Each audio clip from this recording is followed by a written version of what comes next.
Olá pessoal, tudo bem? Eu sou a professora Emanuela. Estamos dando aí continuidade aos nossos estudos.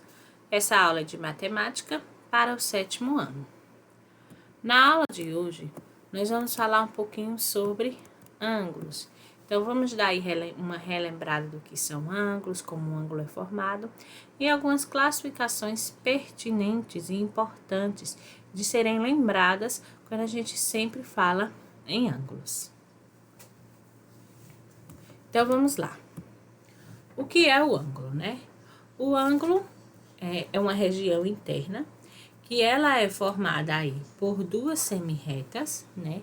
E que partem de um mesmo ponto. Então, vejam que essas retas, elas têm um ponto inicial, por isso são chamadas semirretas. E esse ponto de onde elas partem é onde a gente vai estar aí construindo o nosso ângulo. Então, o ângulo, ele é esse espaço aqui, ó, que está limitado entre essas duas retas, entre a reta OA e a reta OB. Então, a gente pode aqui dizer que esse ângulo ele tem os lados OA, que é uma das retas, e o lado OB, que é a outra reta que forma esse ângulo. E aí a gente pode representar esse ângulo de algumas formas.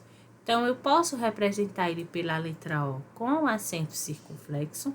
Por que a letra O? Porque é o ponto de encontro das retas, é onde o ângulo se constrói.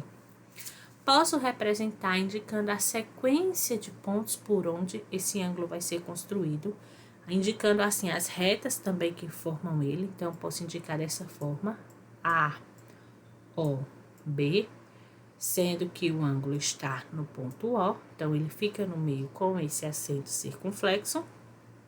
E também posso indicar como B, O, A, ok?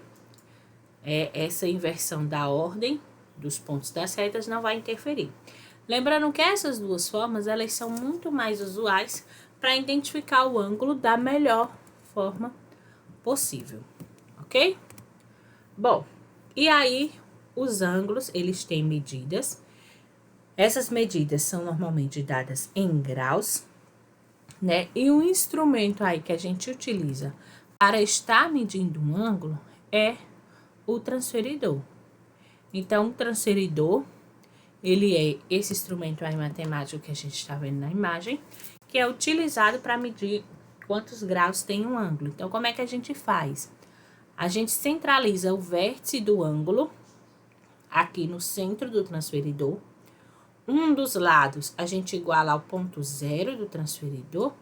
E aí a gente observa até que número o outro lado se estende, que nesse caso aqui, ó, 120.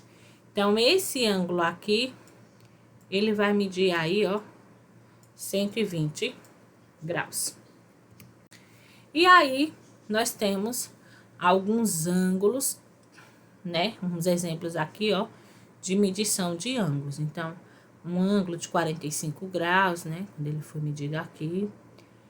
Veja que nesse caso, o ponto zero do transferidor, ele está nessa graduação inferior aqui do transferidor. Então, quando a gente for ver o tamanho do ângulo, a gente também usa essa graduação inferior. E tá aqui entre 40 e 50, então 45.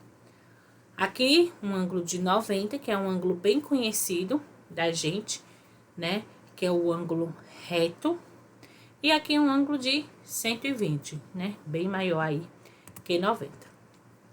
E aí, algumas classificações do ângulo. Então, o ângulo ele pode ser chamado de agudo. Quando é que a gente tem um ângulo agudo? Quando ele está entre 0 e 90 graus. Então, todo ângulo que tem essa escalação, de forma que ele é maior que 0 e menor que 90, ele é chamado de ângulo agudo.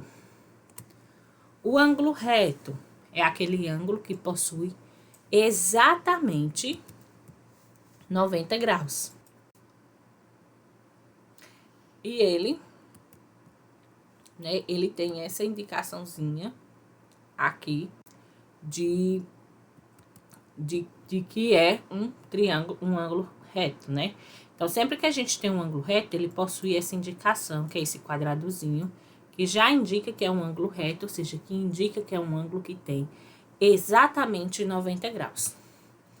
E temos também um ângulo obtuso, Um ângulo obtuso é aquele ângulo que sua medida ela é maior que 90 graus, mas é menor que 180. Então, ela está nessa escala entre 90 e 180 graus.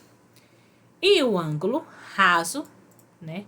Que ele também é conhecido como ângulo de meia volta, né? Ele tem a metade de uma circunferência. Ele equivale a 180 graus. Então, se ele é meia volta e vale 180, a gente já também pode relembrar que o ângulo de uma volta completa vale 360 graus, tá? Então, esse ângulo que tem exatamente 180 graus, ele é chamado de ângulo raso. Certo, pessoal? Bom, encerramos por aqui hoje e até a próxima.